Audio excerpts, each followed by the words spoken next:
going on 6:45, I guess, that we're gonna get going here. So my first board conference room at City Hall. I guess we can go around if we want to introduce ourselves here. Lee Graff, Alderman. Joe Terry, Director of Public Works. Joe Eichstead, City Engineer. Pat Kubiszak, Alderperson. Paul Spilsky, City Clerk. Jay Blazer, Alderman. Paul Bauer, Public Works Superintendent. Thank you. Review the DPW report. Have the DPW report in your packet. Couple items I'd like to just kind of mention. At the airport, kind of a unique situation. The airport in one of their fuel checks had a absolutely perfect 100% Phillips 66 quality insurance inspection. That is extremely challenging and something to our knowledge has never happened at our airport, so kudos to the staff there. Buildings and grounds, we're completing the review, or we completed the review of the second phase of generator installation proposals. That was referred to the Finance and Property Committee. We look forward to getting that project underway for the generators at the fire stations and here at City Hall. In engineering, the timing plans for the Riverview Expressway has been completed, and implementation should commence within the next couple of weeks to update the signal timing and make some minor improvements there. One of the things that we'll talk about tonight is a contract modification is pending for the 2nd Street South cutoff to accommodate the Wisconsin River floodplain modeling and DNR requirements. That will be discussed later this evening. On the wastewater utility, the pilot bore and ream is complete for the under river force main construction, and that pipe was beginning to be pulled back this afternoon. I would expect that it would be complete at the end of the day today. I haven't been out there in the last couple hours, and that project is a week or so behind schedule, but still real close to the original schedule. A few highlights in streets. We had more than 20,000 lineal feet of crack filling done in preparation for this year's chip seal. There's about 45 paver patches cut and a number of those prepared. We had 11 catch basins repaired and restored. Again, at the wastewater utility, there's some recent initiatives from wastewater staff, and we've been challenged with some of the treatment from our industrial customers, and the staff has done some somewhat interesting methods to try to improve that, and some of the things have resulted in some recent dramatic improvements in settlability and effluent quality, so we're really excited about that. We're hoping that it lasts. Some of the other initiatives that we've tried have shown some immediate results, but over time haven't been really noteworthy, so we're pretty excited about this. There's a number of other things that have been going on that's listed in the report, and which is in your packet, and we'll have that also published online for the public to review. Okay, any questions by anybody? All right. Item 2, discuss policy and ordinance development modifications for automated refuse and recycling services.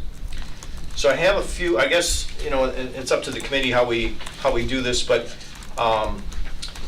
we do have a lot of items that need discussion revolving around our refuse and recycling ordinance and how that ordinance will be redrafted to satisfy our service needs and satisfy the community.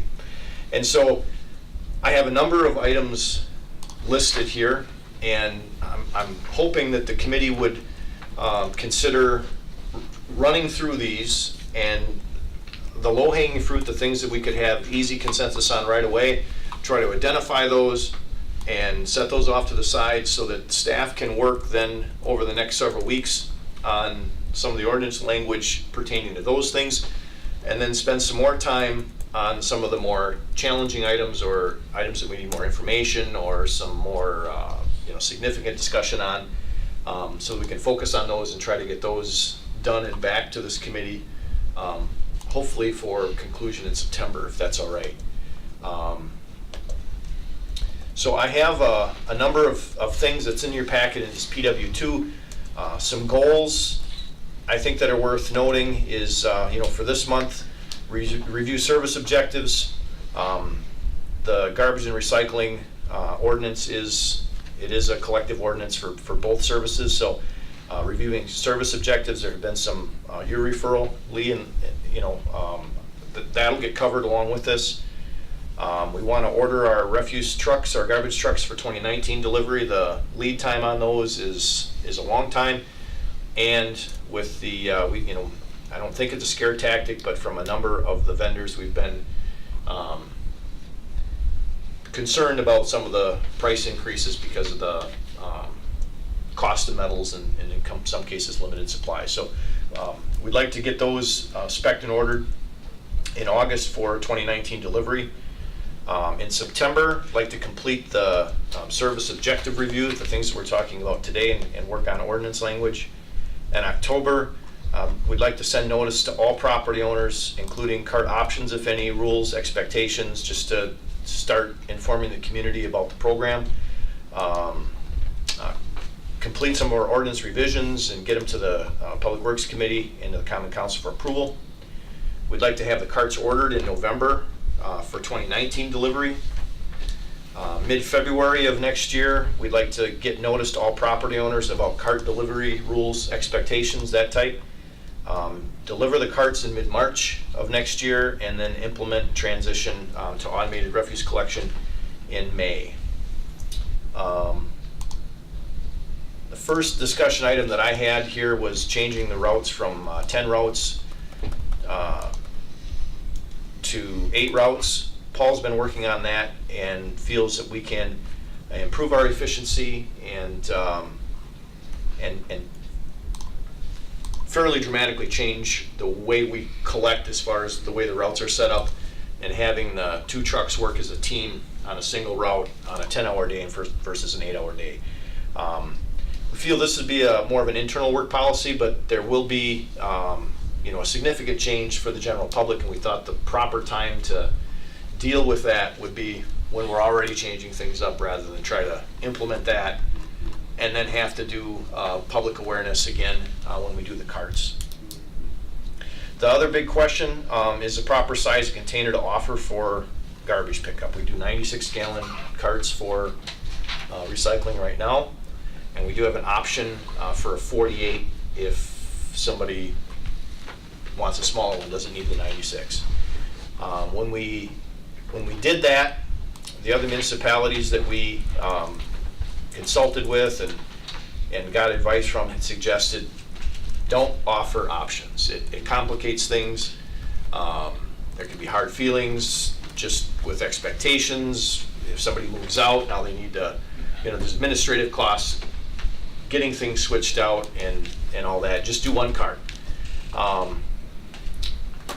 The city gave it careful consideration and decided that 2 cart sizes would be appropriate. That for a lot of people, they just don't need a 96. A 48's plenty large. And so in reviewing that, again, we've got a 96, 64, 48 is our choices. Since we're using a 96 right now, if we go with a 96, we're using the same lids. They're nestable for if we're going to do deliveries for a new house or whatever. The 96 is very close in size, in physical size, to the 64. It's interesting when you look at the two. They don't look a whole lot different. But there is significantly more capacity there, and for larger scale events such as Christmas,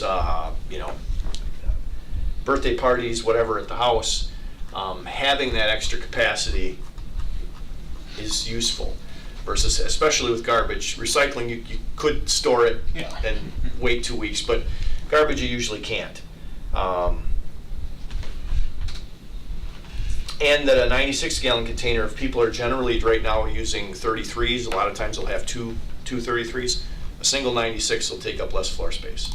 So for most people, a 96, shouldn't be a big problem. So that's I guess one of the first important things for us to consider if we're good with a 96 as as the standard cart with a 48 gallon as an option like we did with recycling.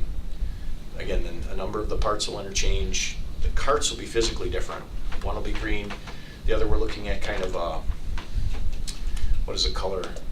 It's kind of a charcoal brown. Yeah, like a granite color or something like that. Yeah, similar in scope as our recycling ones. It's not just a plain green, it has that kind of that tone to it that makes it look pretty nice. And so we discussed it at length as staff, and as staff we're recommending a 96 as a standard with a 48 as a option if people would so choose. I don't know if you had any comments or concerns or suggestions surrounding that. I don't have a family, so I literally throw out a 13-gallon what do you call it, kitchen bag every other week for garbage. So I mean, I'm not in the majority of what people would have, so I give deference to anybody else. I think the two options there, 96, 48, that'd be fine, at least for now to get rolling, but I think that'd be the way to go. It is a big container, that 96. Yeah, I agree with the other communities. I wish we would have gone with maybe the middle size, because I've taken one of those phone calls and calls, elderly couple move in and that big one's too big for them, and obviously they don't want to pay the $55 to switch out for a 48 gallon.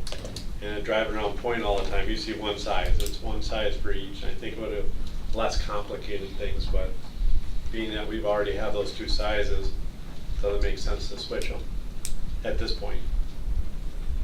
Yeah, that was one of our thoughts, that it'd be tough to go to a 66 because now we've got to inventory three sizes, yeah. three sizes of covers. Easy. I think wish it would have been done that way to begin with, but because obviously putting a 96 gallon, the person that we talked to putting a big 96 gallon in their garage can get a little tight versus, and they can't leave them outside. So I keep mine behind my house, luckily. But I think because we already have those two sizes, it doesn't make sense to introduce a third size at this point. I agree. I'll make a note of that. I think some of these things we may come back to because there may be some other discussion that returns to it. So that kind of covers the next one, offer one size or multiple sizes. Yeah, the only thing I was gonna comment on is that an elderly couple lives in this house now, but if they decide to move to a different community and a young couple picks this up and they've got a 48-gallon cart, Yep. they're not happy because the cart stays with the property. Yep. Right. Yep. It's So they $55. can change it, but there's an administrative fee to do so. So, That's the same for rentals as well, residential rentals. Yeah, I mean, I live in a rental and like you get what's there, right. and so like I prefer the larger cans, which I do have a large recycling can, and I would opt for the larger garbage can as well. But I can see where also, I've received a lot of calls on this as well when it was rolled out. Yeah. And the big thing was storage. And then also, elderly people trying to get them to the curb. So they tend to prefer the smaller cans. Yeah. And you're not, if you get the smaller can, there's many people like that. And you don't produce a lot of garbage, so you usually just put out one bag. But that's just my public comment on this issue. Yeah. So I'll make a note of that, and we can come back to it. For replacing carts in the future, I guess our suggestion is, after talking with the finance director, that we would create a depreciation schedule that would be included with the garbage trucks into the equipment replacement depreciation schedule. So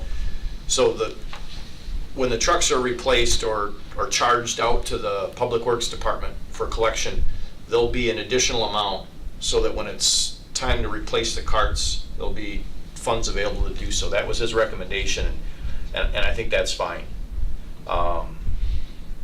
That's how we replace most of our equipment. And yeah, I absolutely in favor of that. What are we kind of looking at for like a 10-year, like guess. So they're guaranteed, the ones we're currently using are guaranteed for 15. We're expecting about 20 years out of them. Okay. So, So maybe. there will be some wheels and some covers and things like that. But I believe the cans are warranted for 15 years. Wow. 10 years. Yeah, 10 So it's 10 years and a 15-year life expectancy. 10-year warranty, 15-year life expectancy, but then the other piece of that is when they were delivered, there was about 30 to 35 of them that were damaged, and where the bodies themselves were cracked and stuff like that, and the manufacturer didn't want them back, so we took the parts off of them and kind of built our own inventory of replacement parts and stuff like that, so. So what happens when wheels break? Did you have guys that go out and fix it? How does, okay. Yeah, there's, I think there's been probably 2 calls already in the 2 years. But yeah, we have, so it's virtually just a push nut that keeps the wheel onto a solid, like 1/2 inch, not rebar, but smooth axle. And it's just a push nut that holds them on there. And that's really where the issue has been, is that the push nut, I think those are spring loaded, and the spring is let go because it got put on, at a slight angle instead of being square to it. So it's just a matter of those types of things. The push nuts we have in stock, but everything else is just stuff that we've salvaged. So we're depreciating these carts, but is it the homeowner's expense to replace the cart if it's broken, or? If, I think about If- the old blue recycling bins, it was, you had one and that was it. And Right. There was no, right, I mean, I think if there's some signs of abuse or something like that, we may look and take a look at how long's it been in place. okay. I didn't know if it was just standard The, then. right, the general items, the lids and the wheels, we intend to, those are maintenance items. We would have to take care of those. And if there's some, and a cart may break because of the city's actions. But if there seems to be some other kind of weird abuse or something like that, we would likely, bill some depreciated amount back to the property owner if there's evidence of abuse. And if there's not, and it's, something that happened, they're warranted for 10 years. And after that, if something happens, I think we replace them out of our depreciation schedule. Okay, sounds good. The purchase of the carts, we haven't come to consensus on that as far as a staff recommendation, but in speaking with the finance director, he recommends not bonding for things like garbage carts if at all possible. The possibilities that he suggested include direct assessment or utilize reserves. And he doesn't have a recommended answer for us at this time. He's in the process of evaluating where we're at on those things. We didn't do direct assessments for the recycling carts, and I think it would be, that anytime you assess people for things that politically is a pretty hot topic. So I think if we can figure out how to do it without a direct assessment, that would be beneficial. What are we looking at for an ultimate cost for these? They're about 55 a piece yet, what, 400 and, Yeah, it was like 425,000 for the carts. And then another 530, 540 for the trucks based on 2018 purchases. The truck is, yeah, well, I suppose we could even say that these are capital expenses because Right. it hits that threshold. And without having Tim DeSorcy here to, I guess, speak about what our general fund balance is, but I would not have a problem entertaining the possibility of creating or establishing a revolving loan program with the depreciation based on either 10 or 15 year and taking it from the general fund balance, depending upon what we have. Right. Because like you said, I don't think that I wouldn't feel comfortable, especially assessing everybody doing that. yeah. So my recommendation here is that we wait till we get really a recommendation from the finance director and kind of see what that is and make a decision from that point if that seems reasonable. Scope of service. This is where I think most of our conversation is going to be involved. So I'll roll through this as far as kind of staff recommendations, what we as staff kind of reviewed and recommend. By all means, this is the meat of the program. And, so one of the things that we're looking at is residential properties, commercial residential properties, multifamily dwellings, townhouses, trailer parks, business, commercial, and industrial properties. In speaking with our assessor, residential is defined as 3 or less. Our ordinance for refuse collection and recycling is defined it as 4 or less. So there's a discrepancy there. As staff, we're not recommending that we change that. That's the 4 or less is what we've done for a long time. I think people are used to that. I think we can still do that as far as considering 4 or less as a residential property. So we're recommending that there's garbage collection for residential properties of 4 or less, which is consistent with our current ordinance.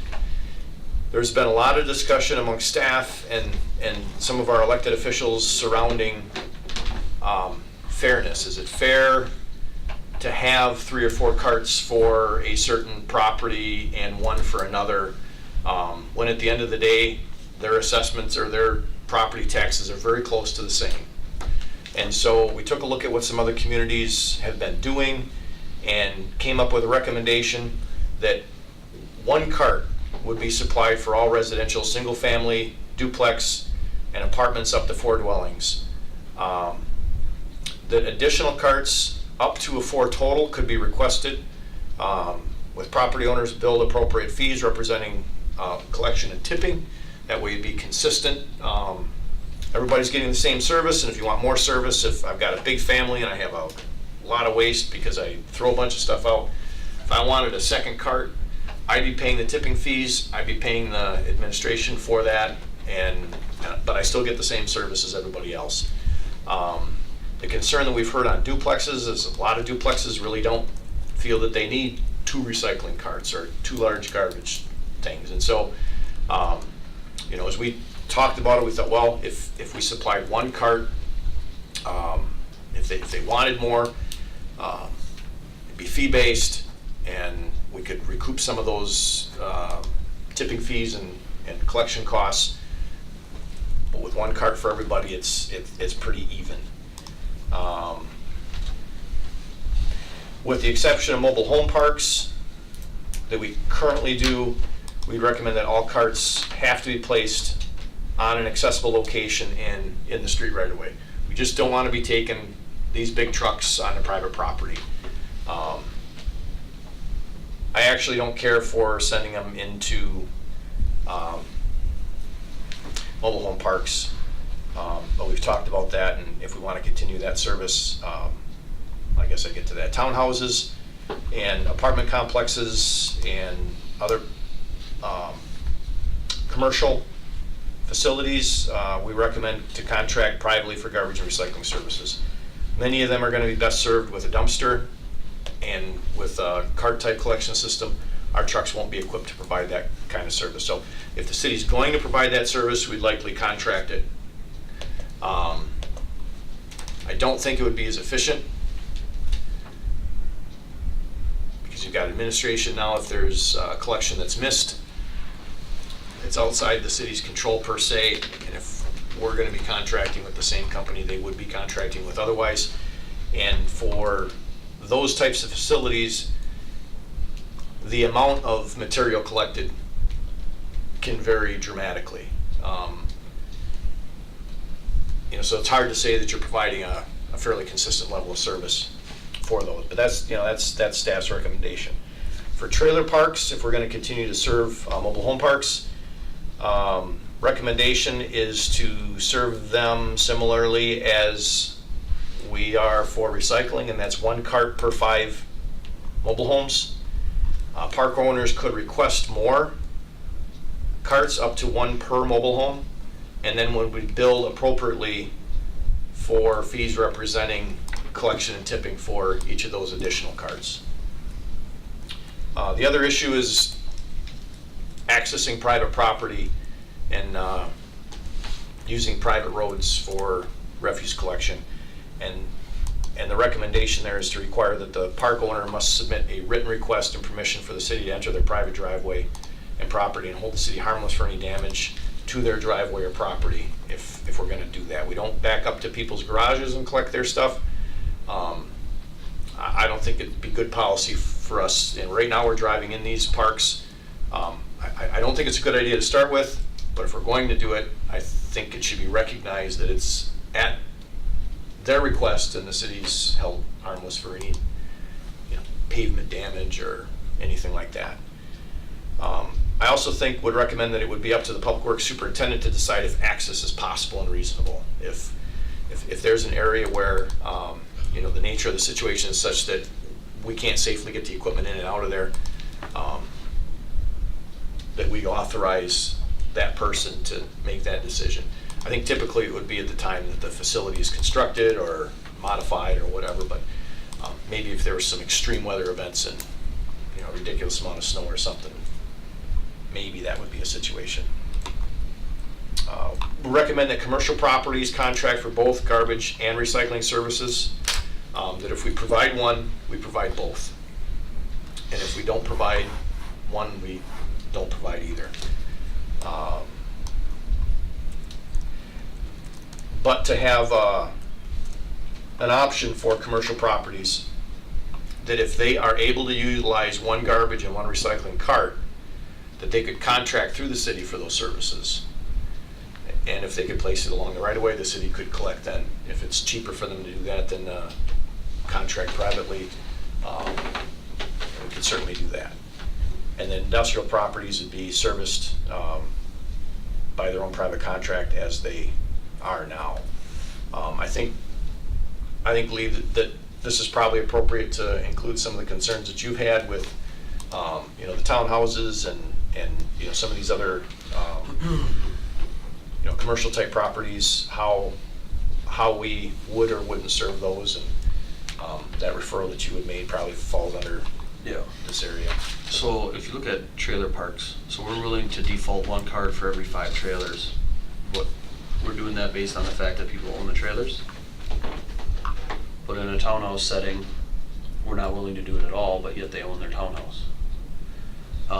I think what you've done with the default to one card per so many trailers, I think that would be appropriate and handle the needs of the people in our area to apply to like townhouse. I think that's a good way to handle it.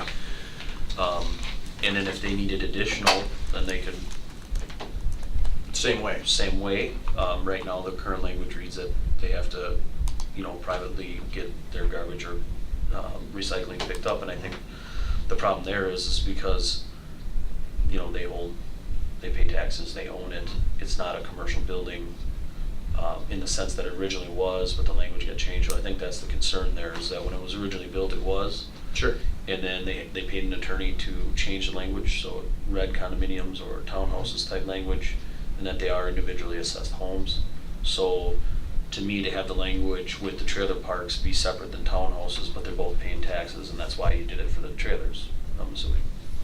Yeah, I don't recommend collecting Yeah. mobile home parks. I don't think it's, I think that park is a commercial facility, that it would be better served, that those facilities would be better served, privately contracted. Most likely they would use a dumpster. And they can't reasonably get those carts to the road like we would expect all of our residents to do. Mm-hmm. In many cases, if it's a fairly small townhouse complex, they may be able to get it to the road. Right. The challenge there, though, is again with the densities. If it's recycling week and if everybody puts out a cart of each, and you need 3 feet between to get the arm, those streets really can't have any cars parked on them because they're literally be lined with carts. So, so that's why I don't recommend, with the trailer parks, mobile home parks, if they have an internal street network that's sufficient enough for the truck to drive, chances are they can collect that. And you could possibly look at townhouses the same way. In a lot of cases, those are more of an apartment style of driveway, not a street type network. And so it's not reasonable to get the garbage truck in Right. and then turned around and out so that, they can pick up. How many trailer parks do we have that you guys pick up recycling for? 6. 6. 6? Are they navigable? I mean, can you navigate them? So you don't see this being an issue? But it would be an issue, obviously, I agree with you with the damage, because ultimately you're asking for the service in the city, which I agree with providing. Right. But yet you're putting in a park and going down A lightly oftentimes built a road generally. lightly, yeah. And that's kind of where I go back into the townhouses in particular that I'm talking about, is that they're not asking for 18 different bins. They're asking for 2 a unit that they would put out to the roads. Not a unit for a house, or one roof. And what I'm trying to get my head around is what's appropriate to make sure that everybody has that opportunity. You know what I mean? I don't want to make a special case for any one in particular. That's Right. why I asked you how many trailer parks we have. Yeah. Because if we're only servicing one trailer park, then we're creating language to service the other trailer parks in the opposite way. You know what I mean? And the same thing with houses. Currently, there's, by definition, 3 townhouses and 3 groups of townhouses in the City Rapids. One being Colonial, the other one is up by Strawberry Lane, it's a 6-plex. And then the other one, the one that's currently under construction on the corner of 16th and Pepper. And I wasn't involved with the 16th and Pepper, but did they have any consideration at all for garbage or? I think internal. I think they have It never was asked enclosures about. for the refuse and recycling. So they'll have dumpsters in there and they'll privately contract that. Right, but ultimately it's an apartment type townhouse. It's Correct. not necessarily to buy. No. Are I'm they not sure. separate ownership condo type? Like That's what- zero border Zero. condos, or are they rentals? I think they're, I don't know. I'm not sure. They're considered townhouses by the By assessors definition. department.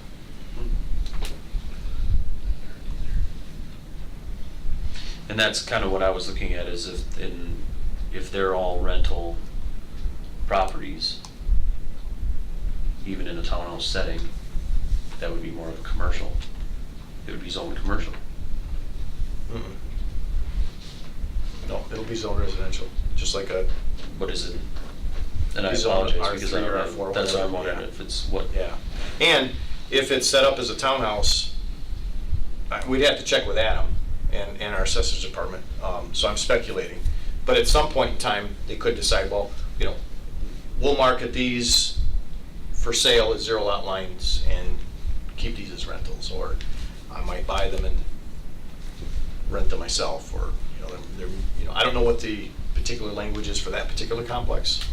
I think the biggest challenge with most of the townhouse type complexes is that they're very similar to a multi-building apartment complex, and that the access to those houses isn't the street. It's a network of driveways. And for the residents to get the stuff out to the road may or may not be a challenge. Mhm. And then, in front of your house, for most people, if they leave in the morning, they could put it right in their driveway. People could still park in front of the house and you could still collect. But in front of a multiplex unit, they don't have a choice. They're gonna be stringing up the boulevard with carts. If somebody parks on the street in front of them, we can't collect it. Mhm.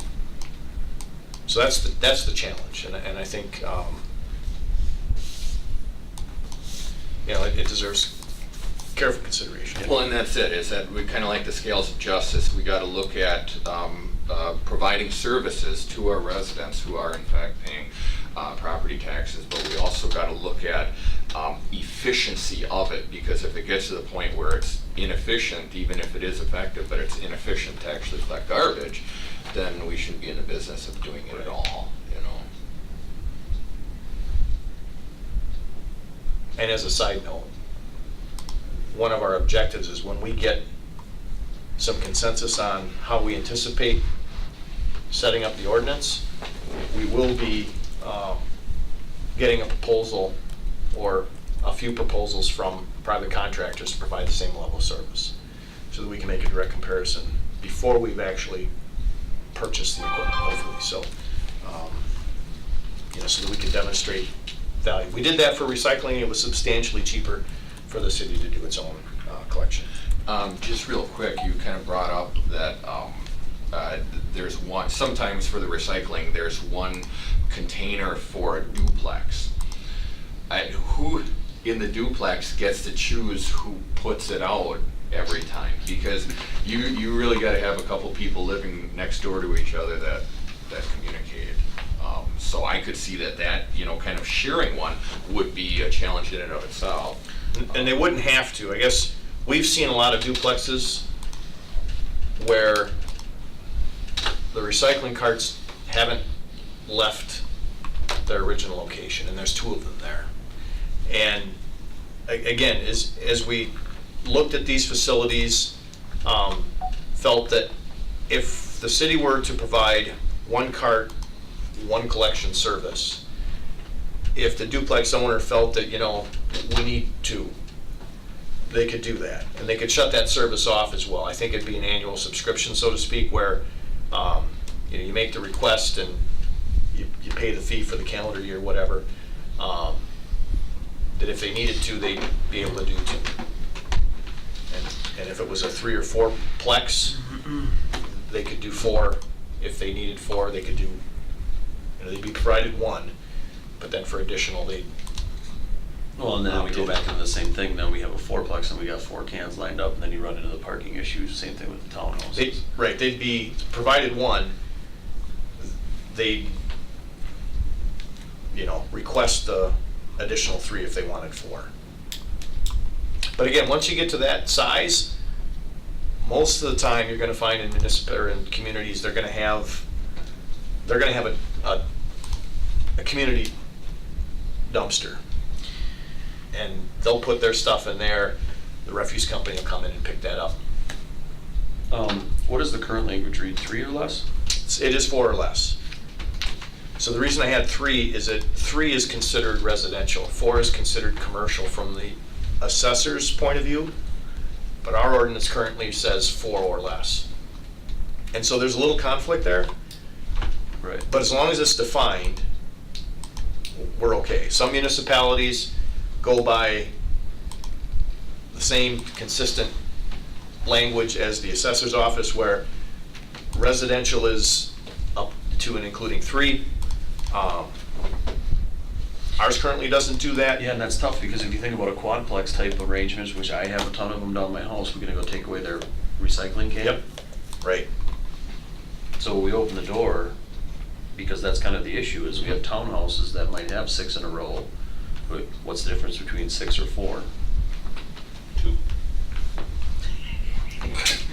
That's why I love you. Thank you. And I'm just asking the question, and I agree with you, if it was 3, it wouldn't be an issue, because we really couldn't, it was just consistent language, but right now we've created a 4. Yep.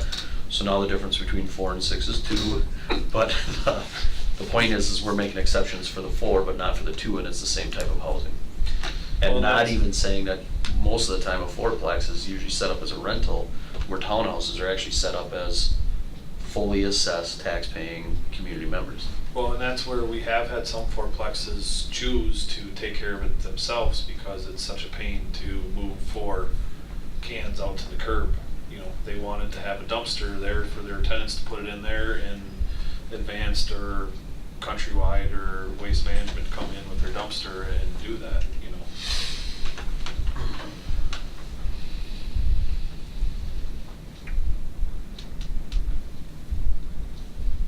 So I don't think we need to make this decision tonight. But I think it is good for us to talk about it. I think it's good to think about it.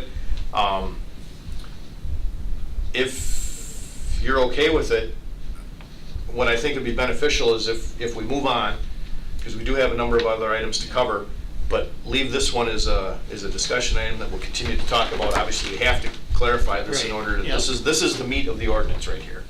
And the other things are pretty easy to to write in, but this is the part that's gonna take time, and if there are changes, you know, we'll have to deal with communicating them to the public.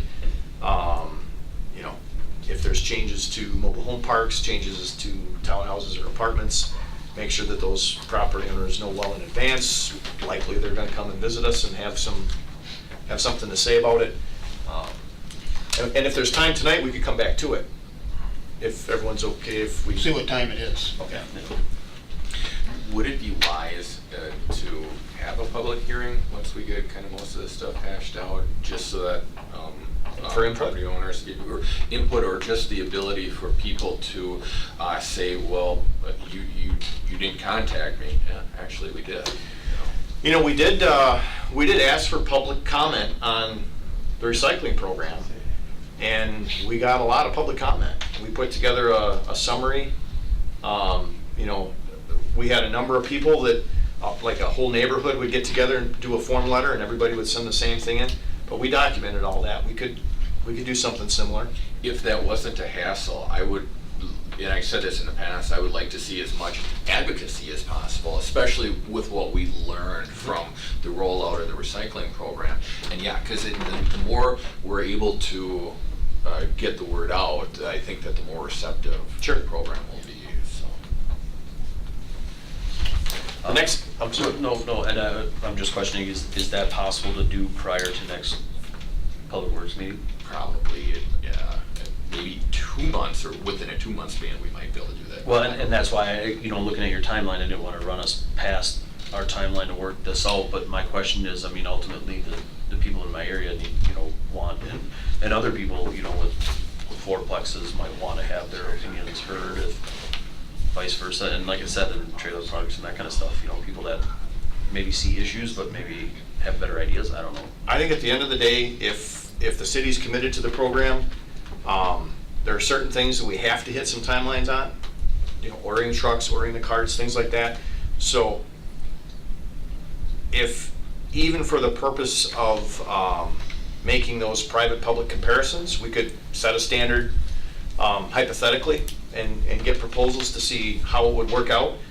The actual language doesn't need to be in place really until we send the letters asking people to identify, give them the information, let them know if you want to use the alternate cart, you need to call us by a certain date. At that time, we need to be committed, because we don't want to change it up if they've, after we try to notify people of how the program's going to look. So, if it's Yeah, and October, November, I don't think it'd be the end of the world. My hope was that if we have the general concept, the scope figured out after our September meeting, that'll give us time to draft some language, get it to the city attorney, so that we can come back at the October meeting, hopefully with something that we're really close to approving, Okay. can modify at the October committee meeting, and hopefully have consensus to take something to council then. I don't think it'd be the end of the world if it went to November. Okay, and that's, just looking at ordering carts in November, I want to make sure that we're on The right number. appropriate. Yeah, right, because ordinance is going to make a difference if, We how could, many we especially with ultimately mobile order. home parks, it's several hundred carts different, and that makes a difference in overall our outlay. price and everything, Yeah. yeah. So the next thing that I had was bulk items. Should the city handle bulk items? If so, what's the desired scope? Individual fees, appointments, specific time of the year, collection. We've hashed this back and forth for a couple months. Looked at what some other municipalities do. Some other municipalities, for instance, will have where you can schedule it. You call, you pay for it because it is a special service. Some do it seasonally. They'll have a program. As we looked at it and looked at the number of people who are potentially affected by it, and looking at what staff is collecting in the field, it's fairly irregular for 90% of the residents of the community. For an apartment complex on move-out day, that's the big demand. And so our opinion was that for the amount of administration required to provide a special service, whether it's seasonally, whether it's by appointment and fee-based, for a very select amount of the population and the regular apartment type move out situation, that it really wasn't worth it when you take a look at all of the private opportunities available. You know, you can rent a drop-off dumpster for fairly little, and It's $300. yeah, and now the city's not having to bring specialized equipment out with, you know, a 2 or 3 person crew, because we can't collect that stuff with our regular refuse truck. We'd have to take a loader with a clam, you know, a dump truck. It becomes a project, and if we were to not do it by appointment, to run 150 miles of streets just to check and see certain times of the year would be pretty wasteful too. So if we were to do it, we'd certainly want to do it by appointment. But I'm not sure that that's the best, because it doesn't serve everybody. It's a, you know, it's a unique service. And that's what I go back to, is I'd like to see more of like a collection point. To say, if you have an opportunity such and such, a target dates, spring and fall clean out kind of thing like you see in the town of Seneca. If we're not proactive to clean it, or not proactive to provide an opportunity for people to get rid of it, we're gonna find it on the dead end roads and in the gutters and stuff like that. And I think we've got kind of two different things here. One of them being like, and I kind of always go back to the Grandma Jones, who pays her fair share of taxes and uses very little services, and once a year has maybe a mattress or a large item like that. So what would we do with a very infrequent deal? And that could be like a drop-off. That would be the perfect scenario for drop-off. But then what about the move-out day type of a thing, where there's a lot more stuff there, and you just can't sit on it for a clean sweep that's going to happen in March or October or whenever it's going to happen. So then, yeah, I think that we might be talking about two different things, or we might need to address two different things while we're talking about it right now. The other thing that we have, that the city has going for it, is that the landfill is right here in the city. You know, if you were to set a drop-off point at the city garage, for most people, it's really no different than driving over to the landfill site and dropping it off right there. So that, you know, we can look at doing it various different ways. But we thought if we're going to try to look at efficiencies and try to maximize those efficiencies, still provide a good level of service, and try to avoid special services. Because if we're going to provide the special service with a fee, if they're trying to avoid a fee, they're going to dump it anyway. Yeah, right.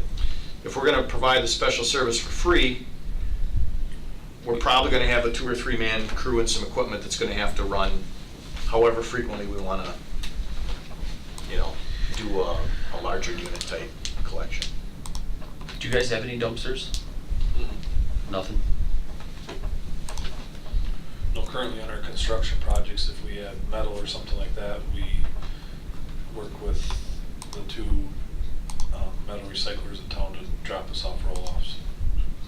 Okay.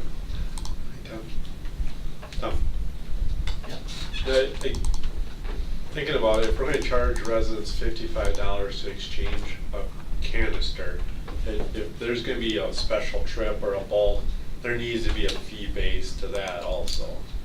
You know, like you said, you're tying up multiple people in different equipment. And you're not providing that service every week to everybody. It is really a special service. It very much is, so, yeah, a fee base, or call one of the roll-offs and take care of it. Doesn't sound like we have consensus on that, so I think we can think about that over the next month and One thing that I'll quick interject to chew on a thought on this is that maybe for the one scenario with the very limited situations, having like a wristband type of a thing that you go to the water park and then you got 3 things that you break off for going on the roller coaster or whatever, that you could buy tags for a nominal amount, whether it's $10 or $20 or whatever we want to identify, and we could pick up that mattress for a $20 fee. You know, because I think that there is a minimum tipping fee if you went to the landfill and all you had was a mattress. I think that there's a minimum. I don't know what that minimum is. I don't want to speculate what that minimum is, but I know that it is more than $20. You know, so weighing and maybe that would be a quick cost benefit to how much it actually costs our guys to throw it in the back if they're driving around. And I don't know if, you know, do we even want to get into that? Because that could even be a question is maybe we don't do it, period. We don't even open up that door. But you know, having kind of like you buy a dozen tags at the beginning of the year, and when you need that, you have that special pink ribbon on it, and then that signifies that, you know, you paid for that, and then it'll get removed when it's necessary. And, you know, I guess that was my thought also, if we had bag collection, you know, like, okay, you're only allowed 1 or 2 bags, then you want to do additional, you put a sticker on it, but I don't know if you want to get into picking it up at all, because, yeah, you got this mattress, well, the guys are busy for a week, is it sitting outside for a week, are they pulling people off a job to go pick up a mattress because it's been there for a couple of days? It just seems like I don't think we could avoid logistically, doing it. I don't think logistically with the trucks you can do it, can you? No, the garbage trucks, no. No, they'd have to have special truck and. Right. So I'm it's still, and the thing I'm pondering is do we have drop-off sites? Because I believe in drop-off sites like a spring cleanup. A manned drop-off site, right? One that's Yeah. got people there. Well, I mean, you know, something along the lines of if I got that mattress I need to throw out, or then I take it and I throw it out and it. That might be something that the city could coordinate with the landfill. Yeah, it says. Right, That and I'd we be okay coordinate with that, them but for a spring. weekend or something. Yeah, and that, you know, that, I do think that it would be appropriate still to charge a fee so that it's not someone from some other municipality coming in, that they Absolutely. charge a fee, we give them a, you know, like you say, a ticket or a wristband, whatever. And I think years ago, they had a drop-off site at the garage, and they got away from it. Yeah. They got away from it because it was just like everything, all of a sudden now, instead of getting appliances, you're getting couches and tires and everything. I remember that. Right now, you know, and it would be somewhat difficult with our current structure because, you know, we don't have a large fenced-in area where we could have dumpsters set aside, you know, if that's in a fenced area or whatever, you know, so. I almost agree with Joe though, we have the benefit of the landfill being right here. So if you're going to Chase to drop it off there, how much further is just going over to landfill? if we do a spring and fall type cleanup day, we could potentially schedule one of our staff members to be there, work with, yeah, no guarantees, I haven't talked to them. But that may be a possibility where if we really wanted to provide some type of a spring, fall cleanup It'd service. be nice just to keep it out of the cul-de-sacs or. And that's what I go back to, I think it was it Siegel that did the same thing, and they allow you to bring their tires, like they will get rid of your tires. Yeah, Saratoga will do that. And it's kind of one of those things, like they realize, like if we don't collect it or don't do something, it's gonna end up in our roads, you know. Town Siegel, they sent out a good or a spring cleanup letter with your property taxes, and you had to be a city or a town resident. Yeah. And have this Paper. form letter with you when you took it, and I think there was like a $5 charge on tires, or there was a charge on certain things, and there was certain things that weren't charges or on it. Yeah, and that's what I go back to, I just can't help but think if we don't do something. Dispose of it properly and. Right. Okay, so maybe do a drop site type thing at the landfill, maybe fee-based or spring, fall type thing. We can work on some language in that direction for next month if that, Yeah, and who knows, maybe if you call them and it's not even something they're interested in doing. We can then find out. I'd like to see you guys get away from doing bulk curbside cleanup if possible. yeah. That's okay.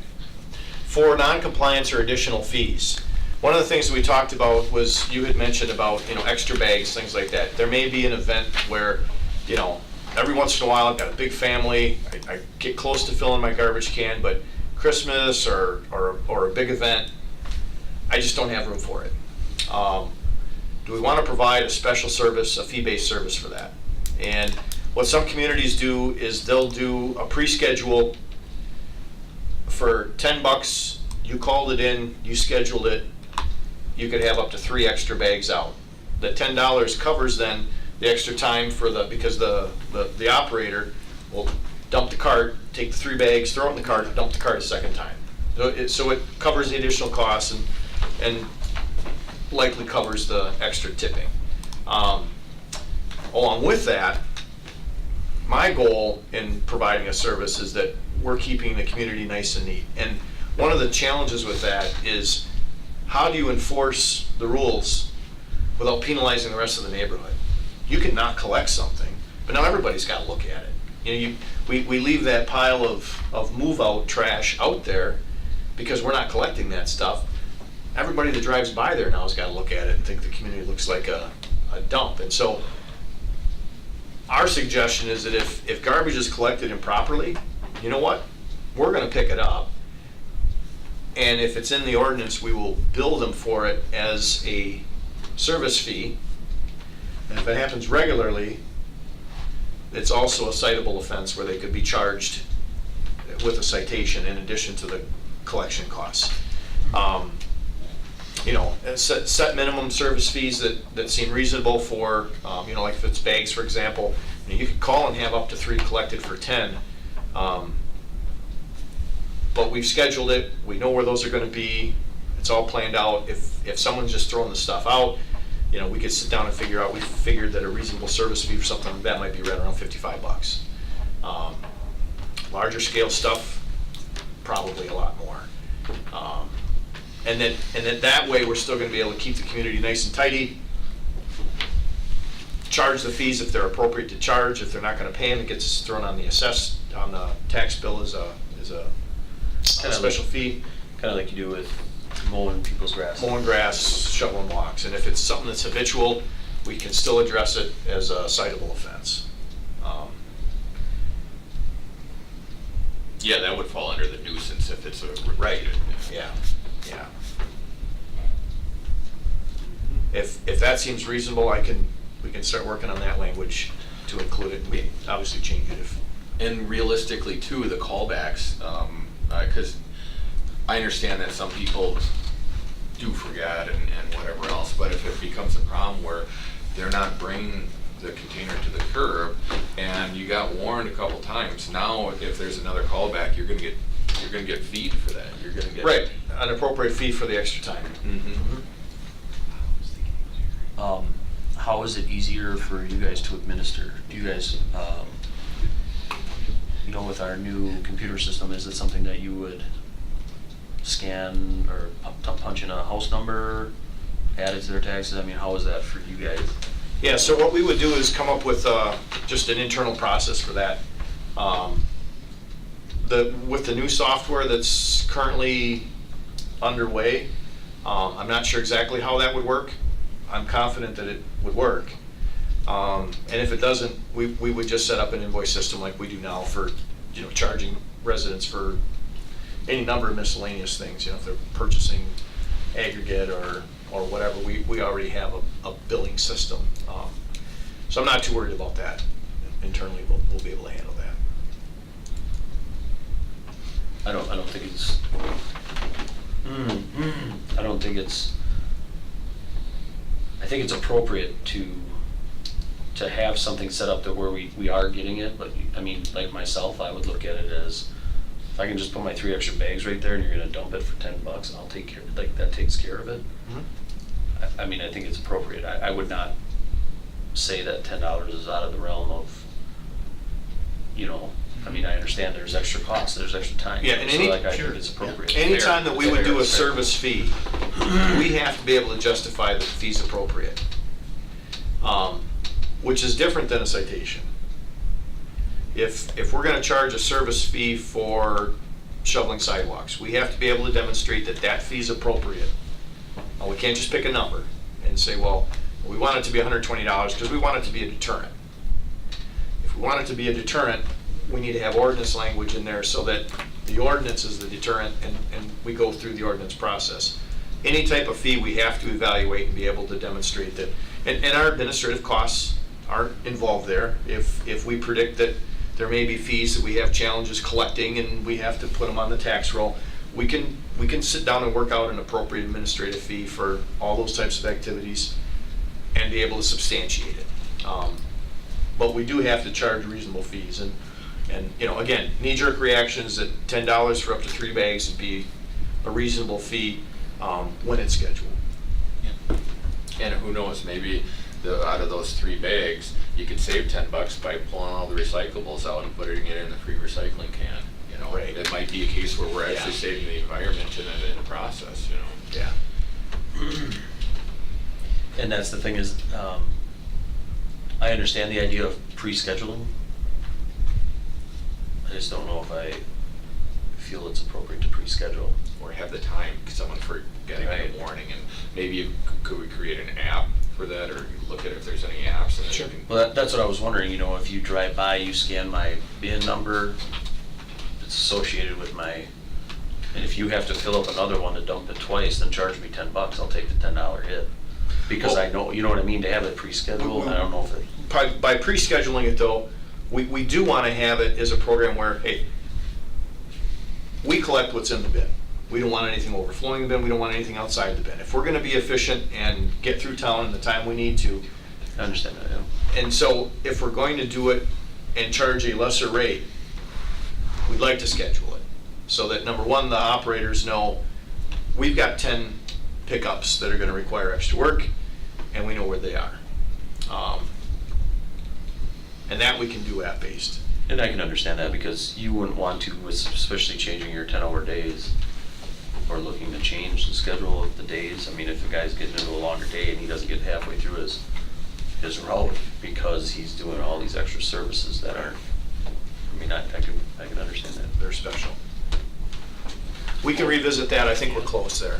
And I think the other thing is if it's pre-scheduled, I think you would have a better chance of winning a, you know, why would you go to court over $10 or whatever, you know, but you called and you authorized that charge versus you charged them, you weren't authorized to take it, I didn't put it in the container or whatever, you know, so.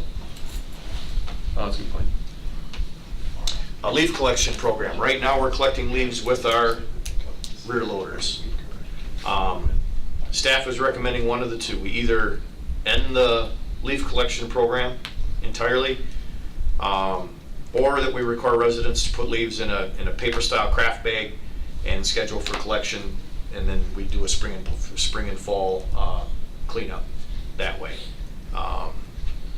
The craft bags, if we just had a compost site where we weren't taking care of the site, they don't decompose super fast, but when we go through and mix it up with the equipment that we have, it breaks them down pretty quick and they decompose right along with the leaves and debris. You know, whatever way, you know, I do think having a compost site on the east side and west side, we're offering ample opportunity for you know, residents to collect leaves and get rid of them. But if the council feels that it's important to maintain some type of a collection system, you know, that'd be a way to do it where, again, you'd have a loader and a dump truck likely, or a tractor backhoe and a dump truck, and you'd have staff throwing the bags in the loader, you know, dumping the trucks. You'd probably have a 3 or 4 person crew. And then you say you're gonna do it, you do it in a craft bag, we get do overnight, next thing you know, craft bag rips out on the guy, and is he gonna clean it up? I don't know, I mean, going back to my collection points, I like Yeah. the fact that we have the compost sites on both sides of town, so I think it makes it easy that anytime through the year, I can take. Right. But the only thing I'm cautious of are the people that only own a car. There are a lot of lawn services though That's true. that do Or bins or. leaf collection, a lot of them. So I don't think the public's gonna have any issue, you know, getting their lawn cleaned up at a reasonable price, even if they've raked it and just want someone to come and haul for them. All right, I don't know what your feelings are. I can go either way on that one. I mean, we do have the sites to take them to, but then I was thinking about if you don't have a truck to haul something. But the other thing is, if you go to bags, somebody has a big yard, not even a big yard. A lot of bags. It's a lot They're of not, bags, a lot those of paper bags are bags. I don't put them in plastic a bags. couple bucks a trying to piece, I haul think. to Do the- you remember how much those craft bags are? I'd have to double check. I don't remember how much they are. They're not real cheap. No, they're not as cheap as black bags that you can buy these, are Right.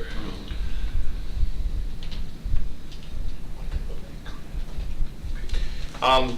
So the only other thing I had really is, the outreach, kind of see what you think. Kind of figured maybe we'd have 2 letters to property owners, one in October to introduce the service in general, could be November, could be December, and then one in February where we would really outline the service as it would be approved, set a deadline if they wanted an option of a smaller container.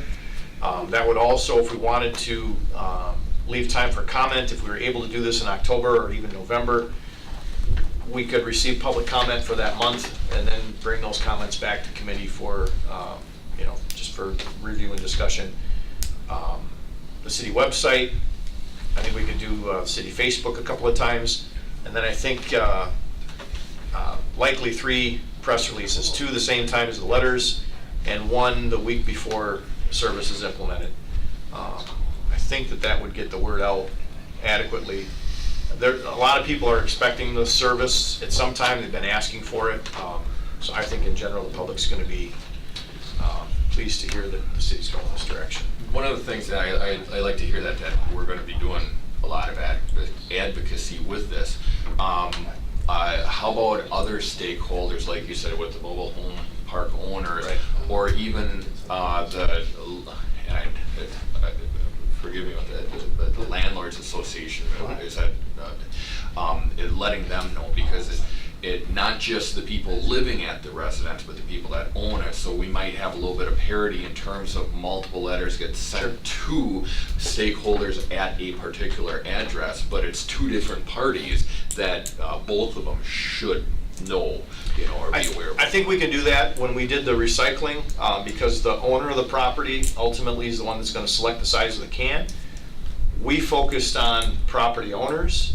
We did have problems from tenants not really knowing, because the property owner, even though we asked them to, the property owner didn't bother to talk to the tenant about it. So we can get that information from the assessor's office, and we could certainly do 3 letters. One would be an introductory letter describing the direction that the committee is discussing, looking for general input, and give them a month to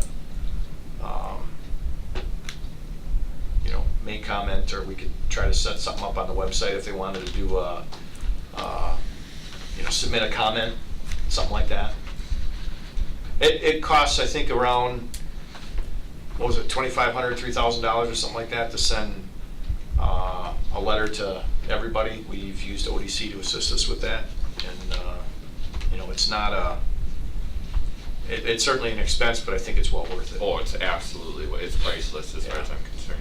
Absolutely. So we can work on that. So we do have, looks like, a few things to return to. I'll try to put together a short summary, and we can continue the discussion on that next month if we're okay moving on to the next item. I don't want to belabor this too much longer, because obviously time is of the essence and we started late. But you had mentioned about going from a 5-day schedule to a 4-day schedule.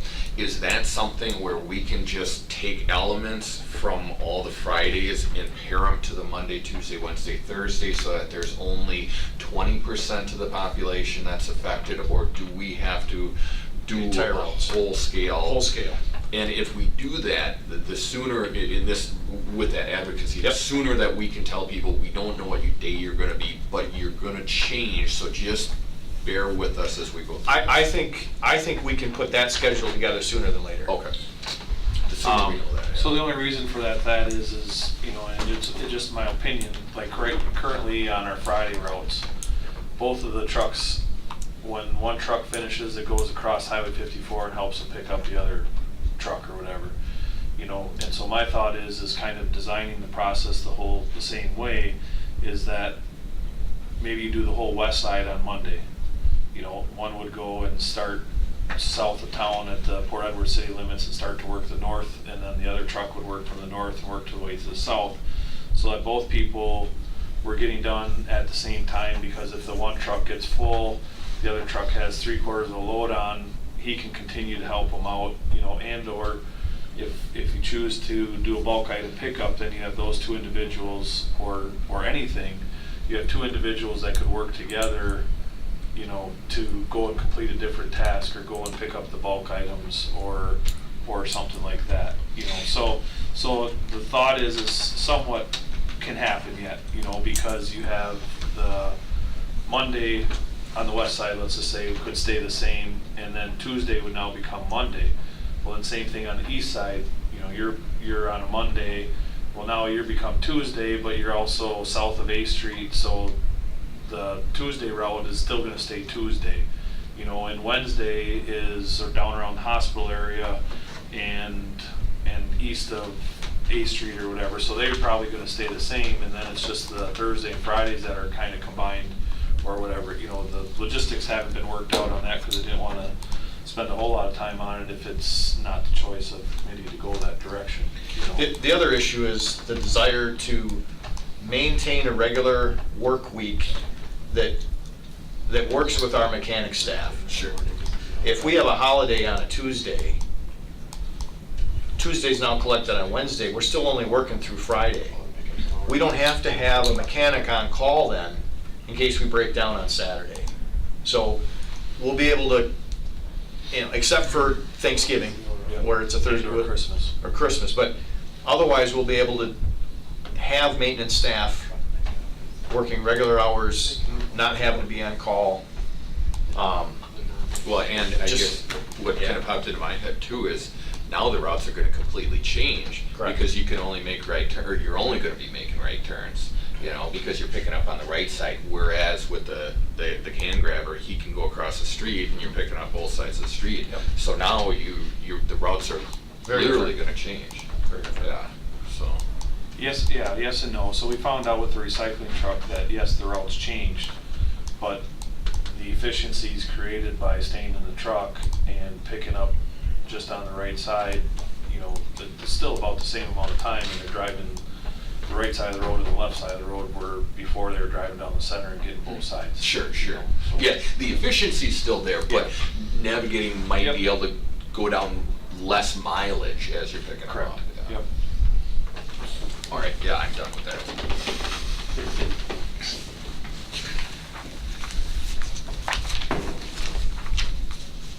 Next item then, or? Yep. Okay. Item 3, consider a request from SK Construction to extend sewer and water main on 14th Place South. So SK Construction has sent in that request for sanitary sewer, water main, and roadway extension on 14th Place South. It would extend, it's a very small extension, maybe an additional 80 feet, basically to the end of the development that SK Construction has. If the committee's in favor of this request, city crews could accommodate the sewer and water extension, likely this construction season yet, with road base installation occurring as well. The sewer and water main is paid 100% by the property owner. It's estimated to be around between $10,000 to $15,000, with the road base addition adding another $5,000 to $8,000. The curb and gutter and paving requests could be and budgeted for the 2019 construction season and in the 2019 budget proposal. Staff recommends this approval for this to extend the sanitary sewer, water main, and roadway to accommodate this development.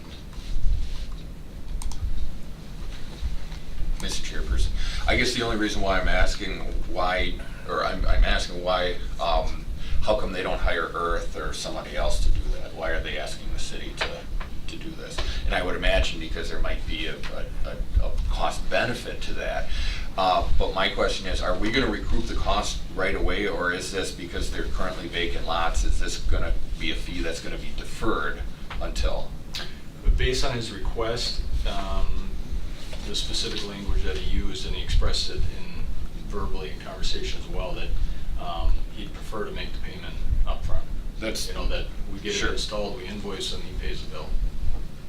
Do we have that for further, because I don't know if we really want to get into the business of doing that a lot, because now we're taking away from our own projects, but if we can supplement our income or supplement our guys, because they're going to be on, they're on staff and they're paid regardless, so if we can pick up little jobs like this, is it wise to create or establish a policy that would, you know, suggest, hey, if we are gonna do it, we're gonna mobilize, we got mobilization costs, we're gonna do it, you're gonna pay at the time services are completed, or do we have something contrary to that in the ordinance that we would want to change? So the special assessments, I guess the background with Rosewood Development project, SK Construction developed a lot of that neighborhood. He originally did a portion of it, all contract work, and then he came to the city after that. The city, through the developers agreement and current ordinances, the special assessed those, and it gave him the ability to, extend the payments out if he needed to. But then the roadway components, the curb and gutter and the permanent street surfacing they're somewhat subsidized. That's what the city had chosen to do, and had followed that same practice for decades. So this is kind of a continuation of that, although in this case he prefers to just make the payment. The street portion would still be assessed, you know, it'd still be cost shared, unless, of course, he was agreeing to pay for that, the pavement cost, but my guess is he's looking for a subsidized amount through special assessments where they pay, but the developer pays 40% and the city pays 60%. But yeah, ultimately, at the end of the day, we're not gonna be subsidizing a loan for this. No. It's gonna be Right. paid in And full. each of these projects can be looked at with a developer's agreement in what services the city would perform and not. That's kind of the beauty of it, is that, you know, how eager is the city for that type of development, and you know, we can act accordingly. I think in most cases, unless there's some special request and special reason to do so, the water and sewer is paid for by the developer up front whenever possible. And unless there's some special reason why, you know, maybe they're going to incentivize the sale of the lots, and so that would be, you know, via special assessment or deferred assessment, or some type of situation negotiated in a developer's agreement approved by the Common Council. Yeah, and as far as something like this, I mean, it is beneficial to the city as a whole. When these are developed, we're gonna get tax revenue from that. And someone could make an argument saying, hey, you know, the developer's getting a deal because the city is charging cheaper than Earth or whoever else. I'm not concerned about that, but I just don't want, again, Grandma Jones to subsidize for a developer. If it's a case where we can do it, we've got the time to do it, and it actually benefits the city because we're getting our guys moving, absolutely. Yeah, there's no subsidy for the underground. Yeah, so it's 100% cost of the property owner for the initial install. And I think the additional benefit is that with the sewer and water extension, they need DNR permit approval to do that work. Where in-house, the city takes care of all that stuff. We get it installed. Do the design, Yep. you know, fairly easily and therefore inexpensively for the developer, versus if they were to hire a consultant for that, that's really where the difference probably comes in, price-wise. Lot 93, is that a garage? It's a roll-off dumpster. Okay, I just wanted to make sure it wasn't a meat locker or another distribution center. No, those are all empty, nothing on them.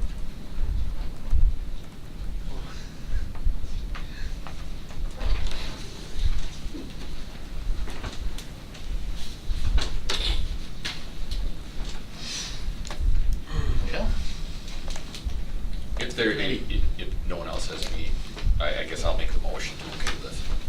Okay, I'll second. Have a motion and a second to approve the request. All in favor, respond by aye. Aye. Opposed, ayes have it. Review and consider a contract modification to East Side Riverbank project related to work along 2nd Street South near Locust Street. So the change order document that is distributed at the meeting pertains to this item. It's just another document that's drafted after the packet. So the item includes a memo that MSA put together. It was requested by the city to have that memo drafted, which articulates the contract modification. As a background, why it's necessary, the approval of the modification still allows for approximately $50,000 of room yet in the original approved amount that the council set when the contract was awarded. So the basis of the change was during the bidding stage, the city still had not obtained a permit from the DNR, from the city itself, from the zoning department, to construct the section of trail along 2nd Street to avoid impacts to the 100-year flood level of the Wisconsin River. And so that process, we didn't exactly know what was causing the issues with the modeling. There was a bunch of iterations to the modeling software that were continuing as the project was progressing. Shortly after the start of construction, they realized that this particular area on 2nd Street, between Locust and just past Witter Street, it's a really narrow bank right there, and the profile or the cross section of the street, where we put an 8-foot trail 4 feet behind the curb, resulted in additional fill to be placed beyond the trail down towards the river, towards the water. This additional fill resulted, it was what was causing the additional flooding to occur, to go beyond the 100-year flood level. So there was some plans redrafted to see what would work. The modeling was updated. They worked through with the DNR to make sure that all those components were taken care of and everything was acceptable. We got the DNR permit with these proposed changes, which wouldn't impact the 100-year flood level. And so that's the primary component. The resulting change is that no filling is occurring past the trail. The trail was pulled in, rather than being 12 feet out from the curb, it's being pulled in to no further than 10 feet. And there's a concrete wall that's being built, and so the trail will be somewhat elevated from the existing bank, and it'll drop down then to the existing ground and continue on down towards the waterway. There'll be a railing that will be installed along that section of trail, because the drop in some cases will be more than 2 feet. So the resulting change for that, I believe, was about $87,602. So even including this additional, this cost that needs to be brought back into the contract, we still have around $50,000 of room to spare on the contract amount. So with that, staff would make a recommendation to approve the contract modification. Also move. I guess, before, or do we have discussion before, or should I make a second to it? I guess I'll second that so that we can go into discussion. It's always one of these where whenever costs get, or change orders with this, I can understand the situation that we don't know what the DNR is gonna allow us or not allow us to do in a situation like that. But my concern is, once we get to that 50,000, do we have any other potential situations where there could be a change somewhere else, you know, and obviously we don't know the unknown. The unknown unknowns are whatever, but with this, we kind of knew that there could be a worst case scenario, right? Was that worst case scenario kind of put in the original number? That's why there's still a buffer that we have for that, or? We reduced some scope once the bid came in, and we looked at the pricing. In some cases, there were things that we couldn't afford. And so there was a significant reduction in the contract scope initially to pull some things out to make sure that we were going to fit the project within the budgeted amount and that there was some room for the unforeseen. So that's why there's $50,000 left. The original project as it was bid was more than what was budgeted, and so that's why there was a scale back. We're not including some of the lighting.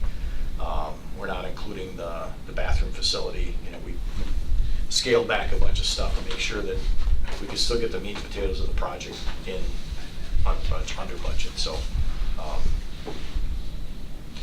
as for other potential, Well, we've talked with Yeah. NSA about it at the pre-construction meeting, that we need to keep our eyes open. Anything that comes up that makes sense and works with the rest of the project, if we can reduce the cost, because there's always the other unknown that there's something that could increase the cost. Change order number 1 was a $208,000 deduction, and that included some of these components already, where you know, the additional grading work. There was some other railing areas and other concrete work along this section on 2nd Street that was pulled out, knowing that eventually when we get this permit and get the details figured out, we'll have to put some costs back in. Okay, and again, that there is a little bit of acceptance that I need, because like I said, it's getting, I don't want to be that complete fiscally conservative guy, but sometimes when I'm questioning these, but as long as there was consideration at one point of a worst case scenario, and that was kind of factored in, you know, I can empathize with that, and I can appreciate that. I probably know the answer to this, but what would happen if we didn't approve this? Do we not have, we have a trail that's gonna Gap. go down? A gap. 100-some foot section of trail that have a gap in it. Gentlemen? Anybody else? We got a motion and a second to approve. Okay, all committee, all in favor, respond by aye. Aye. Opposed, ayes have it. Item 5, review and consider approval of preliminary resolutions for municipal improvements in 2019, including sanitary laterals and water services, curb and gutter, sidewalk, permanent street surfacing, and concrete driveway approaches on East Grand Avenue from the Grand Avenue Bridge to 3rd Street. So this is a modification to a preliminary resolution that was previously passed just for East Grand Avenue, but it also includes some additional work on 2nd Street. So there was property parcel numbers added to the preliminary resolution along 2nd Street from Birch Street north to East Grand. And we're incorporating as part of the East Grand Avenue project. It's just an extension down the side street there, so that would be proposed for 2019 work. Do you have anything in the packet for that? I guess maybe There is I don't have a map, but there's a draft of the. Well, the PW5 is that one, and then the Yeah. PW6A is there. Correct.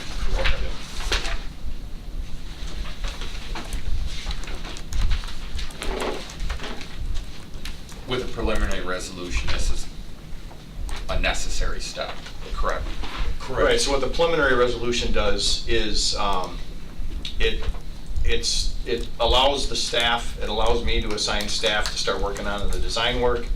The clock starts ticking so that the engineering staff sends notice to the property owners that may receive an assessment that, hey, we're looking at doing this project, there's likely to be an assessment, here's a rough estimate. So all of that tentative work begins with the preliminary resolution. Still needs to go through the budget process, but by formally doing the preliminary resolution, much more comfortable assigning staff the responsibility then to do the survey work, work on the design, that type of thing. It's in the capital improvement plan. We've looked at it, done a preliminary resolution. The deck is stacked in the favor that this project's going to be happening, so the engineering time is then time well spent. And is it a statutory requirement for exercising our police powers? or It whatever is, So, yes. I mean, If we're going to do an assessment, it is. and in other words, if we didn't approve it, we could never do the project, or we can never assess. Correct. For that. So therefore, even if the project doesn't happen, by approving this, that doesn't mean that we're gonna assess anybody. But it's a case where we need to do this If we're going to. Right.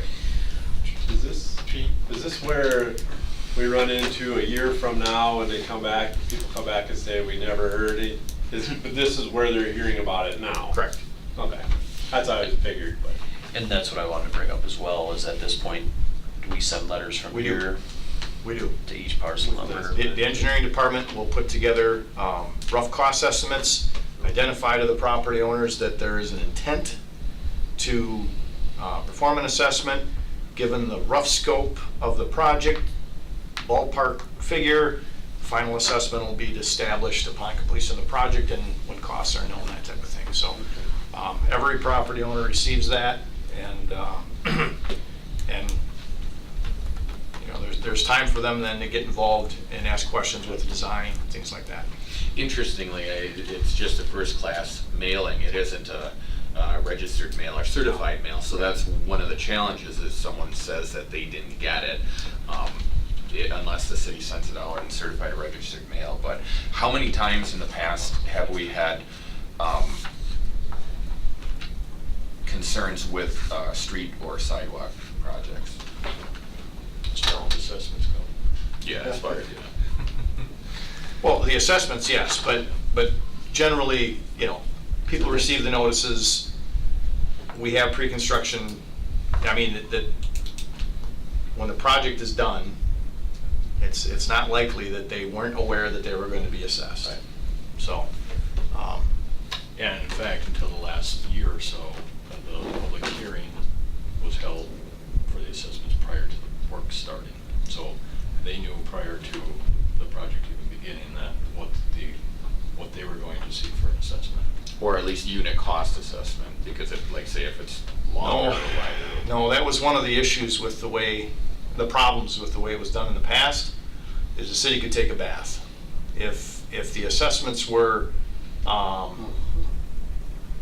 we didn't know there was gonna be some rock there, and we set the assessment rate, sure, the city's picking up the difference. This is much more accurate and consistent because it's based on actual costs. You know, we do our estimates, but it's a fair shake then between the property owners and the rest of the taxpayers, because we're meeting those percentages exactly as we intend to, rather than, you know, sometimes being a bit off. Sure. What is the rate that we charge for, if someone has a 10-year note to the city for a special assessment? What do we use for an interest rate? It was 3.5%. I think it's gone up this year, but I don't recall the exact value. So it does This fluctuate, it policy isn't was like prime rate. set at, okay. Sure. I make the motion to approve preliminary resolution. I'll second that. The only comment I have about it is that these are are we still talking about 5? Yeah. Just 5? Mhm. I mean, I remember the scope, but, you know, being that you put in additional parcels, are those additional parcels because of tie-in services that we needed to make sure that we got far enough back to tie into that street? I'm just So- wondering why we expanded that project. So part of it, when when we build the intersection for East Grand Avenue at Second Street, trying to pick a cross-section that's going to work for a future extension south along Second Street. So in taking a look at that section of roadway on Second Street from Birch to East Grand, okay, well, we're bringing a rec trail up, we've got a brand new East Grand Avenue. What are we gonna do with this one block on Second Street? And in taking a look at it from a preliminary layout standpoint, we're shifting the curb lines at East Grand Avenue. And so it makes sense to include it with this, with the construction of East Grand Avenue and extend everything out. Otherwise, the parking's tight there, you know, it's right up next to the buildings. Is this that, wasn't that a request, or wasn't that, about a year ago it was put in to have that property looked at, or the assessment of that property in the street there with the parking? No, we talking No, about- this is a different area. Right This is by- further north. This is right at the intersection, like where you park in the parking lot for the theater. Yep. Those buildings right on the corner, it's that very first block, so that we're really Okay. set up for the that's what I rest was of the. wondering. Okay. Yeah. And so trying to, you know, build that intersection East Grand Avenue and terminate the trail in some meaningful fashion and get everybody safely through. It's gonna work a lot better and a lot cleaner, and probably be more cost effective in the long run to build it all together. And so that the new curb lines and the tie-in into the existing Second Street makes sense for the parking, for the sidewalk widths, and then we don't have to tear something back out in the future to make that connection. Yeah, and I just want to make sure that we weren't tying in more of the East Riverbank project in this elaborate plan with the revitalization of the East Riverbank, and we're going to try to incorporate this into a street construction project where we're pushing this project. We're basically putting it in a street construction project, but really it should be the East Riverbank project. You know what I'm saying? Sure. Yeah, I can, without even thinking about this prior, I'm just envisioning that intersection, and that is a very unique intersection, you know, and if we can tie it in with the project, might as well. And if we don't have to do, the other objective is we don't want to have to do half of that block twice. You know, if you just come out of the intersection, you got to do some odd matching and juggling to make that work. And then when it's time to do the street, we'd likely end up having to go all the way back to the intersection. And so we can catch most of that first block. You know, it'll match and it'll look like it was intended to be that way, rather than, you know, we don't have a planned construction date yet for the rest of the street. So, Yeah, and like I said, that's right. makes sense. I just was asking because I didn't want to incur extra costs. You know, you guys came up with a comprehensive plan in Right. 2019, and now we're adding to that plan where, not that I'm saying it's bad that we're adding to that plan because we're sticking money in infrastructure, but Right. Yeah, like Joe said, ultimately, this should be the best value. This should be the most cost-effective way to manage that intersection and that street in the future. all right. Thank you. Okay, we did a motion a second, right? Committee then, all in favor, respond by aye. Aye. Aye, both ayes have it. Item 6, review and consider approval of preliminary resolutions for municipal improvements in 2020, including temporary street surfacing on the following alleys. There are 4 locations. The east-west alley between 14th Avenue South and 15th Avenue South, north of Alton. B is the north-south alley between 14th Avenue South and 15th Avenue South, north of Alton. C, east-west alley between 15th Avenue South and 16th Avenue South, north of Alton Street.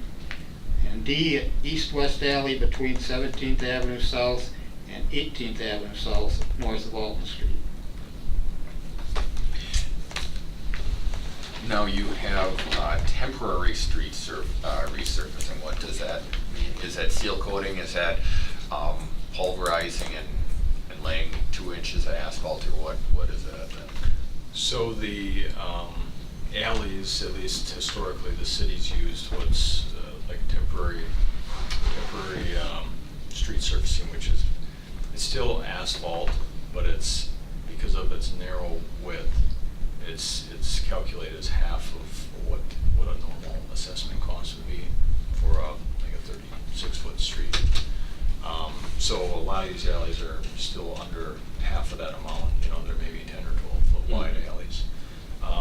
But it's, I guess, consistent at this point up to how the city's dealt with it in the past, from an assessment standpoint. So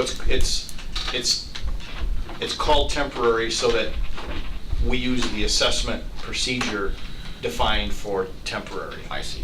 Ultimately, I'd like to take a look at that policy and set up a policy specific to alleys that I think would be a little more current. We haven't had time for that. We do have language right now that identifies how we assess for alleys. So the question was, do we try to update the language? But we felt that by doing the preliminary resolutions now, all of these are relatively inexpensive projects. And we may have some flexibility if our projects come in slightly under budget. If we can fit one of these in, using and up to our current budget amount, you know, whether it's a parking lot, whether it's a project like this, but unless we've done the preliminary resolution, we really can't do the project. So we wanted to make sure that we had that. This is consistent then with the existing ordinance language. If we were to adjust that ordinance language, which we could do, you know, we could deal with that at a later date, but the primary goal was to be able to notify the public as soon as we possibly could, you know, that this is intended to be a 2020 project. And like I said, if we had any capability of doing it ahead of time, we still wouldn't have to assess it until 2020. I mean, there's ways we can keep the public satisfied, but these are nice projects to have in our pocket, because if we do have a little flexibility to get a few of these done, I want to make sure that we've got the ball teed up and ready to go. And with that being said, I don't know if I am out of order by saying this, but I encourage you, if you've got better ideas, or if you've got ideas that can better solve this, Yeah. Or make modifications to existing policy, absolutely bring them forward. Absolutely, yep. Yeah, we just haven't had time with, you know, with our priority list right now, but, I mean, there's a few different things that we have accomplished, but, you know, things that have taken a couple of years, just because, you know, to fit it in. But yeah, this is one of them. We don't have a tremendous number of alleys, so it's not super high priority, but we would like to revise it so that it's a little simpler, and I think easier to understand. But we do have a process in place, and this follows the current process. Yep, Lee? Does this take more of a priority than parking lots?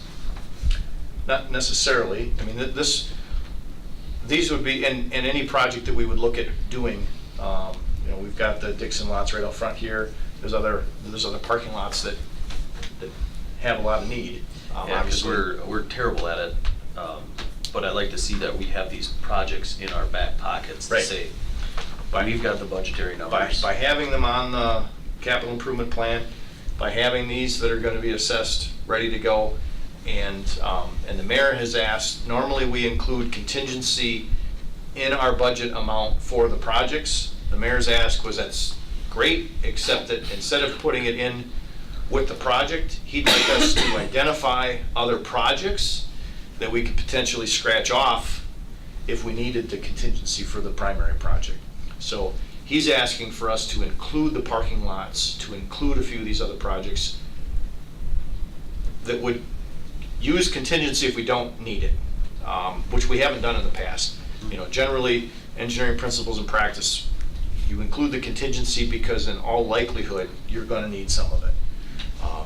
But we have had a few circumstances where there's been a small scope change, we've had funding available, and the project's not set up. And so there's some delay in the process of going through our committee and our council to get a project that wasn't planned approved within the current budget. So this type of activity will help set those projects up so that they're ready to go, and if we have to scratch it because we needed some contingency for one of the bigger projects, so be it. And I think to answer your question, Lee, the way that you asked it, if I'm understanding it correctly, approving this or not approving this type of a deal does not reprioritize any other projects that we have. No, I know, and I just wanted to bring up the fact that I think it's good that we have these projects on the side, Yeah. because ultimately there is opportunity with a budget to knock out some of the smaller win things, so. Yeah, we'd like to have a laundry list of these ready to go, so we know there's need there, and it's a shame if we have some funding available if we're not ready to use it. It's hard to get, and we're not necessarily serving the community the best if we're not ready. With that, Mr. Chairperson or Mr. Clerk, can a motion be made on the floor to accept A, B, C, and D in one motion collectively? Mhm. All right, I'll make a motion to accept A, B, C, and D of the preliminary resolutions for the alleyways. And I'll second it. All right, and no other questions on committee, we can vote. All in favor, respond by aye. Aye. Both sides, yep. Opposed, ayes have it. 7, review the referral list.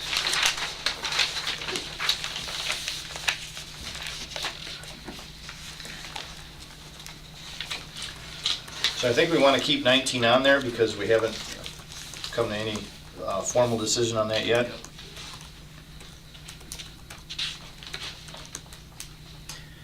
20, I'm trying to remember where we're I at. was gonna say, well, that's when I was just gonna ask about the marking, wasn't there?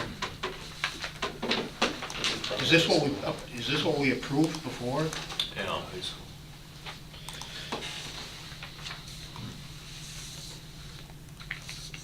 Yeah, I believe that's already been approved. I think it has too. I'm gonna double check it, but I think so. And if it has, we'll, There might have been a question on what we were doing or something, or what, but this is what I think we did. approve yeah, I think before. so. I think 21 we just resolved this evening. Mhm.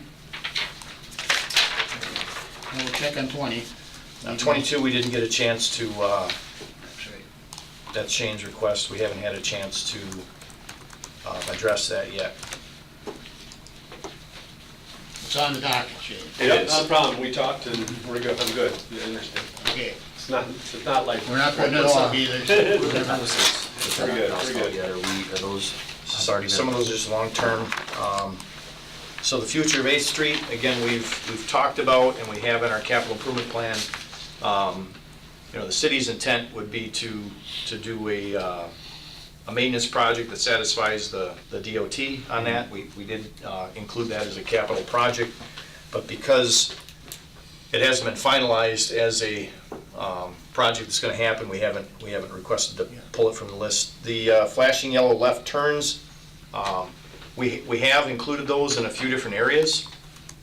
But I think, Tom, your request was more tailored towards the expressway, Yeah. if I recollect. So we've left that on there, and it'll probably stay on there until which time those signals are updated. That's terrible when you're in the westbound lane going southbound, turning left toward Port Edwards if you're coming from the east side. And you hit that, and once in a while, that arrow will flip back. Yeah, but at night, sometimes you sit and sit and sit. And if you're on a motorcycle, And it's raining. you wait for 2 minutes, and then you go through, because that's what you have to do. Yeah, I'm not admitting guilt, but I know what you're talking about. Yeah. Yep. Okay, and any others that anybody sees or anything? We don't have a big list, actually. We're plucking them off. Yep. We ready for 8, or, let's see what time, 8:30, yeah. Item 8, motion to adjourn. So moved.